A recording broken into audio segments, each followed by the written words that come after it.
അധ്യക്ഷ സ്ഥാനത്തിനായി അവകാശവാദങ്ങളുമായി ഗ്രൂപ്പുകളും നേതാക്കളും ഒക്കെ രംഗത്തെത്തുകയാണ്. ബിനോയ് ചുള്ളിയിൽ, കെ എം അഭിജിത്ത്, അബിൻ വർക്കി എന്നിവർക്ക് വേണ്ടിയാണ് ചേരി തിരിഞ്ഞുള്ള നീക്കങ്ങൾ. ബിനോയ് ചുള്ളിയിലിനായി KC പക്ഷവും അബിൻ വർക്കിക്കായി രമേശ് ചെന്നിത്തലയും കെ എം അഭിജിത്തിനായി MK രാഘവനും എ ഗ്രൂപ്പിലെ ഒരു വിഭാഗവുമാണ് നിലവിൽ രംഗത്തുള്ളത്. KR സാജു വിവരങ്ങൾ നൽകും.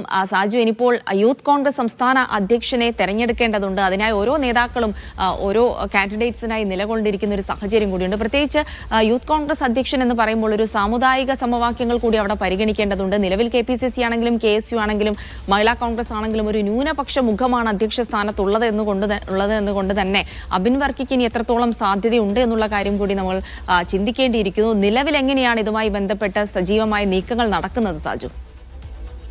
ജിൽസി, ഇപ്പോൾ യൂത്ത് കോൺഗ്രസിന്റെ പുതിയ അധ്യക്ഷനായുള്ള നീക്കങ്ങൾ മുതിർന്ന നേതാക്കൾ നടത്തുന്നു എന്നതാണ് ഏറ്റവും പ്രധാനപ്പെട്ട കാര്യം. തങ്ങൾക്കൊപ്പം നിൽക്കുന്നവരെ ആ പദവിയിൽ അവരോധിക്കാനുള്ള നീക്കങ്ങൾ ആരംഭിച്ചിട്ടുണ്ട്. അതിൽ ഏറ്റവും മുൻഗണനാ ക്രമത്തിലേക്ക് വരുന്നത് 2 പേരുകളായി മാറുന്നുണ്ട്. അത് ഒന്ന് ബിനോയ് ചുള്ളിയിലാണ്, യൂത്ത് കോൺഗ്രസിന്റെ ദേശീയ സെക്രട്ടറി. മറ്റൊന്ന് KM അഭിജിത്ത് ആണ് എന്ന് നമ്മൾ പറയേണ്ടിയിരിക്കുന്നു. അതിലേക്ക് വരുമ്പോൾ ബിനോയ് ചുള്ളിയിലിന് KC പക്ഷത്തിന്റെ നിരുപാധിക പിന്തുണ എന്ന് പറയേണ്ടിയിരിക്കുന്നു.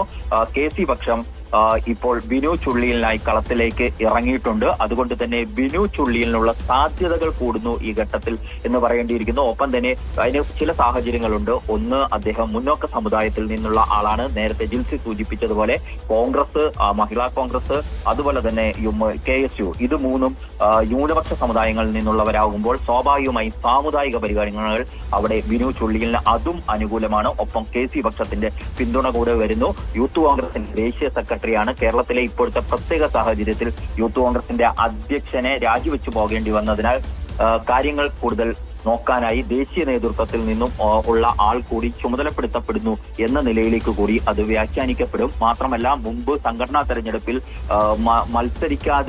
നേതൃത്വത്തിന്റെ ആവശ്യപ്രകാരം മത്സരരംഗത്ത് നിന്നും മാറി നിന്ന ആളാണ് ബിനോയ് ചുള്ളിയിൽ. ഇതും അദ്ദേഹത്തിന് ഇപ്പോൾ നേതൃത്വത്തിന്റെ പരിഗണനയിലേക്ക് വരുന്നതിന് ഒരു അനുകൂല ഘടകമായി മാറുന്നുണ്ട്. മറ്റൊരാൾ KM അഭിജിത്താണ്. നമുക്കറിയാം, KSU സംസ്ഥാന അധ്യക്ഷ പദവി കഴിഞ്ഞ ശേഷം യൂത്ത് കോൺഗ്രസിൽ അർഹമായ പരിഗണന ലഭിച്ചിരുന്നില്ല KM അഭിജിത്തിനും സാമുദായിക സമവാക്യങ്ങൾ അനുകൂലമാണ് എന്ന കാര്യത്തിൽ സംശയമില്ല. പക്ഷേ മുതിർന്ന നേതാക്കളിൽ MK രാഘവനും പഴയ എ ഗ്രൂപ്പിലെ ഒരു വിഭാഗത്തിന്റെയും മാത്രം പിന്തുണയാണ് KM അഭിജിത്തിന് ഉള്ളത്. അത് തന്നെ KM അഭിജിത്തിന് ഒരു പുറകോട്ടടിക്കപ്പെടുന്നു എന്നതിന് ഒരു കാരണമായി മാറിയേക്കാനുള്ള സാധ്യതകൾ തള്ളിക്കളയാനാവില്ല. മൂന്നാമതുള്ളത് അബിൻ വർക്കിയാണ്. അബിൻ വർക്കിക്ക് വേണ്ടി രമേശ് ചെന്നിത്തല കളത്തിൽ ഇറങ്ങിയിട്ടുണ്ട്. രമേശ് ചെന്നിത്തല അടക്കമുള്ളവർ നേതൃത്വത്തിന് മുന്നിൽ മുന്നോട്ട് വയ്ക്കുന്ന വാദം യൂത്ത് കോൺഗ്രസിന്റെ സംഘടനാ തെരഞ്ഞെടുപ്പിൽ 1,62,000-ലധികം വോട്ടുകൾ നേടി ആളാണ് അബിൻ വർക്കി എന്നുള്ളതാണ്. രാഹുൽ മാങ്കൂട്ടം അന്ന് 2 ലക്ഷത്തിലധികം വോട്ടുകൾ നേടിയായിരുന്നു വിജയം ഉറപ്പിച്ചത്. അത്രയും സംഘടനയ്ക്കുള്ളിൽ പിന്തുണ അബിൻ വർക്കിക്കുണ്ട്.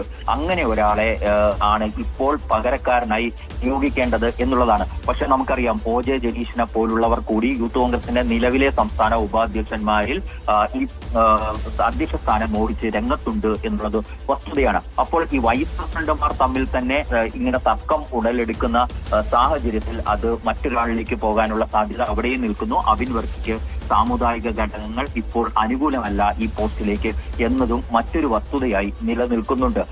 ഇങ്ങനെ വരുമ്പോൾ ബിനോയ് ചുള്ളിയിലേക്ക് ചർച്ചകൾ കൂടുതൽ കേന്ദ്രീകരിക്കപ്പെടാനുള്ള സാധ്യതയും നമുക്ക് തള്ളിക്കളയാനാവില്ല. ഏതായാലും മുതിർന്ന നേതാക്കൾ തന്നെ തങ്ങളുടെ പക്ഷത്തുള്ളവർക്ക് വേണ്ടി കളത്തിലിറങ്ങിയിട്ടുണ്ട്. അതിനുള്ള ചരട് നീക്കങ്ങളും പിടിവലികളും തുടങ്ങിയിരിക്കുന്നു എന്നതാണ് യൂത്ത് കോൺഗ്രസിൽ ഇപ്പോൾ നമുക്ക് മനസ്സിലാക്കാൻ കഴിയുന്നത്. ജിൽസി. യെസ് സാജു, അങ്ങനെയാണ്. അപ്പോൾ ഇനിയിപ്പോൾ യൂത്ത് കോൺഗ്രസ് സംസ്ഥാന അധ്യക്ഷനെ തെരഞ്ഞെടുക്കാനുള്ള വടംവലികൾ നിലവിൽ സജീവമാക്കിയിരിക്കുന്നത് കോൺഗ്രസിലെ തന്നെ മുതിർന്ന നേതാക്കളാണ്.